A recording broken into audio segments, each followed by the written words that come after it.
Hi friends, कसे आहात? श्री आणि महा एक्झाम्स या यूट्यूब चॅनलवर तुमचं पुन्हा एकदा खूप खूप मनापासून स्वागत. तर फ्रेंड्स, आज आपण पाहणार आहोत 13 ऑगस्ट 2026च्या काही चालू घडामोडी. त्याआधी जर चॅनलवर नवीन असेल आणि चॅनलला सबस्क्राईब केलं नसेल तर महा एक्झाम्स या यूट्यूब चॅनलला नक्की सबस्क्राईब करा.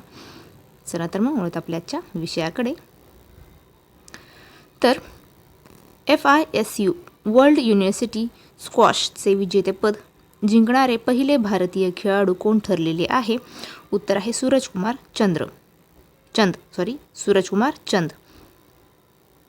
पुढे पाहूया.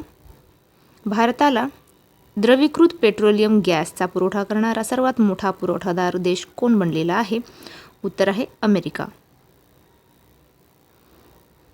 पुढे पाहूया. मानवी आणि वन्यजीव संघर्ष नियंत्रित करण्यासाठी कोणते राज्य फॉर्म गार्ड ही AI चलित डिजिटल सेंट्री यंत्रणा तैनात केलेली आहे? उत्तर आहे केरळ. पुढे पाहूया. स्पष्टीकरण पाहूया. मानवी आणि वन्यजीवांमधील संघर्ष कमी करण्यासाठी केरळ सरकारने AI आधारित फार्म गार्ड प्रणाली कार्यान्वित केलेली आहे. पुढचा प्रश्न पाहूया. आंतरराष्ट्रीय अंतराळ स्थानकावर स्पेस वॉक करणारे भारतीय वंशाचे तिसरे व्यक्ती कोण ठरलेले आहे? उत्तर आहे अनिल मेनन.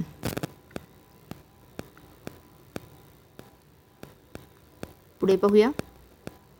पर्यावरण संरक्षणासाठी डॉक्टर MS स्वामीनाथन पर्यावरण संरक्षण पुरस्कार 2026ने कोणाला सन्मानित करण्यात आलेले आहे? उत्तर आहे गोविंदमल आणि पेचियमल. पुढे पाहूया. राष्ट्रीय शहरी सहकारी वित्त आणि विकास महामंडळाच्या नवीन कार्यालय परिसराचे उद्घाटन कोठे झाले? उत्तर आहे मुंबई येथे.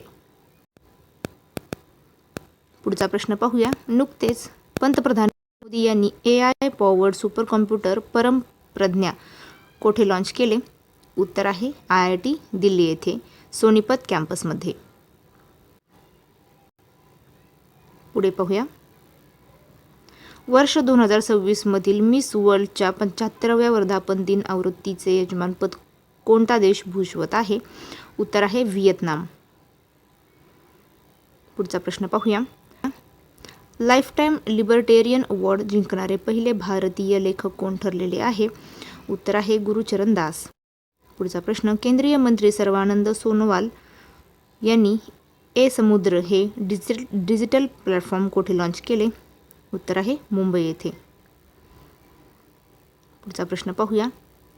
टेलिस्मॅन सेबर 2027 या बहुराष्ट्रीय युद्धाभ्यासाचे आयोजन कोणत्या देशात केले जाईल? उत्तर आहे ऑस्ट्रेलिया. पुढचा प्रश्न. 16व्या हॉकी इंडिया ज्युनियर पुरुष राष्ट्रीय चॅम्पियनशिप 2026चे विजेतेपद कोणत्या राज्याने पटकावलेले आहे? उत्तर आहे ओडिसाने. पुढचा प्रश्न. नुकतेच कोणत्या भारतीय भौतिकशास्त्रज्ञानाने 2026चा प्रतिष्ठित डिरॅक मेडल जिंकलेला आहे? उत्तर आहे दीपक धर. पुढचा प्रश्न पाहूया. पहिल्या ग्लोबल साऊथ चित्रपट महोत्सवाचे यजमानपद कोणता देश भूषवणार आहे? भारत. पुढचा प्रश्न. ऑगस्ट 2026 मध्ये कोणत्या राज्य किंवा केंद्रशासित प्रदेशाच्या पोलीस दलाला राष्ट्रपती कलर्स पुरस्काराने सन्मानित करण्यात आले? उत्तर आहे पुदुचेरी. पुढचा प्रश्न पाहूया. सशस्त्र सेना वैद्यकीय सेवेच्या महासंचालकपदी कोणाची नियुक्ती करण्यात आलेली आहे? उत्तर आहे संदीप थरेजा. पुढे पाहूया. अंमलबजावणी संचालनालयाच्या म्हणजेच EDच्या संचालकपदी कोणाचा कार्यकाळ वाढवण्यात आलेला आहे? उत्तर आहे राहुल नवीन यांचा. पुढे पाहूया. दुसऱ्या राष्ट्रीय बंदर सुरक्षा परिषदेचे आयोजन कोठे करण्यात आलेले आहे? उत्तर आहे नवी दिल्ली येथे. तर फ्रेंड्स, थांबूया इथेच. भेटूया पुढच्या व्हिडिओमध्ये. जय हिंद.